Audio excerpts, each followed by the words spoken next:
جماعت ہم پرسنے لگی اور جس جگہ رکھ دیا مصطفیٰ نے قدم وہ جگہ خوشبو سے مہکنے لگی۔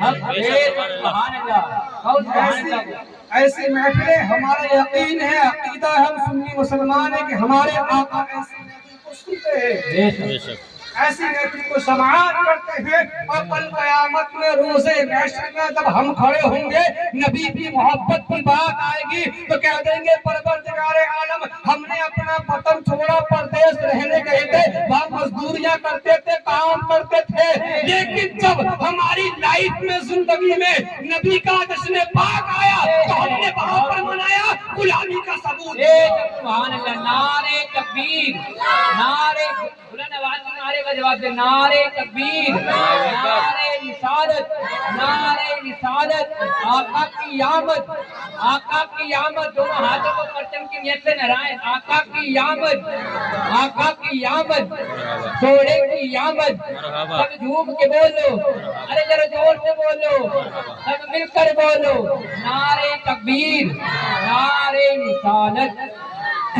تو قیامت میں ہمارا نام آئے گا محشر میں کہ تم نے کیا کیا نبی کی محبت میں، کہہ دیں کہ مولا وطن سے ڈھونڈتے اپنے ہم، لیکن جب بھی ہمیں معلوم ہوا وہاں رہ کر ہم نے اپنے کام چھوڑے، ہم جھگیوں میں رہتے تھے، اللہ غریبی معاملہ تھا، لیکن تیری محبت نبی کی محبت میں آ کر مالدار معلوم ہوا یہ نبی کی محبت کا ثبوت ہے۔ ہم بیٹھے نبی کی محبت تک روز محشر میں کہہ دیا آقا نے یہ دیوانہ تھا میرا بیٹھا تھا تو ہمارا بیڑا پار ہو جائے۔ اب میں تھوڑی بات لے کر اپنی آگے چلتا ہوں، ایک شعر بہت پڑھتا ہوں علامہ اکمال کا، میں پڑھتا ہوں دوبارہ پڑھتا ہوں کہ محمد سے وفا تم نے تو ہم تیرے ہیں، اور یہ جہاں چیز کیا ہے لوح و قلم بھی تیرے ہیں۔ اب گفتگو کو لے کر میں آگے بڑھتا ہوں بہت تیزی کے بعد، کیونکہ میرے پاس خود ٹائم کا میں کہیں جانا ہے مجھے پروگرام میں۔ سنو پتہ ہے آپ سبھی جانتے ہو اللہ کے نبی کی پیدائش کی خوشی میں یہ جشن مصطفیٰ ہو رہا ہے، جشن عید میلاد النبی ہو رہا ہے۔ آقا کے آنے سے پہلے دنیا کے اندر بڑا اندھیرا تھا، لوگ ظلم کرتے تھے، اپنی بچے کو زندہ مار دیتے تھے، زندہ دفنا دیا کرتے تھے، اگر کوئی عورت ویدوا ہو جایا کرتی تھی اس کو پردے سے دور رکھا کرتے تھے، اس کو منحوس سمجھتے تھے، اس کو بہت برا برا کہتے تھے۔ معاملہ یہ تھا جیسے آج جانور ہم کو توڑ لینے جاتے ہیں، اسی طریقے سے میرے آقا کے آنے سے پہلے لوگ جانوروں کی طرح بکتے تھے، انہیں شعور نہیں تھا زندگی کیسے جی جائے، انہیں شعور نہیں تھا ہم کیسے کھائیں، انہیں شعور نہیں تھا ہم کیسے پیے، لیکن جب میرے مصطفیٰ دنیا میں تشریف لے کر آئے سب کو جینے کا سلیقہ آ گیا، سب کو زندگی کا مزہ آ گیا۔ اور تمہیں پتہ ہے ہمارے تمہارے گھر پر کوئی بچہ پیدا ہوتا ہے، وہ بچہ سنا ہوتا ہے، اس کے اوپر گندگی لگی ہوتی ہے، غلاظت لگی ہوتی ہے، لیکن جب میرے مصطفیٰ پیدا ہوئے میرے مصطفیٰ کے بدن پر کوئی گندگی نہیں تھی، بلکہ آقا کے جسم مبارک سے خوشبو عنبر کی خوشبو آ رہی ہے۔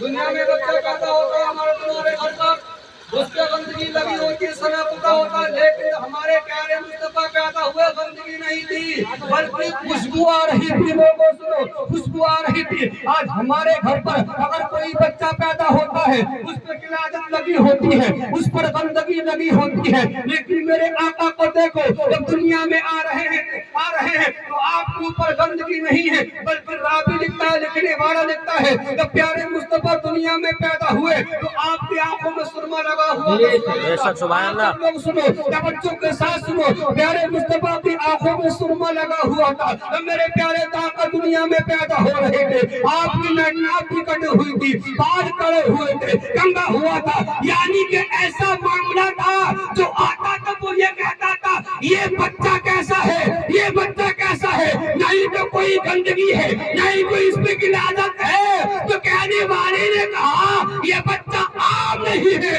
بلکہ نبیوں کا نبی، اس کے لیے اللہ نے دنیا بنائی ہے، وہ پیارے مصطفیٰ آقا پیدا ہوئے۔ سبحان اللہ، سبحان اللہ، بہت خوب، زندہ باد۔ اب تھوڑی سی بات آگے لے کے چلتا ہوں، ٹائم کا میں اس لیے تھوڑی سی بات اور آگے بڑھاتا ہوں۔ پتہ ہے عرب کا قانون کیا تھا؟ وہاں پر دائیاں بچوں کو پالا کرتی تھی، مکہ کے اندر اعلان ہوتا تھا کہ جو دائی بچی کو اچھا پال لے جائے اس کو پالنے کا جو پیسہ وغیرہ ہو جائے گا اس کو مل جائے گا۔ اب لوگوں سنو سب نے یہ اعلان سنا، سب دائیوں نے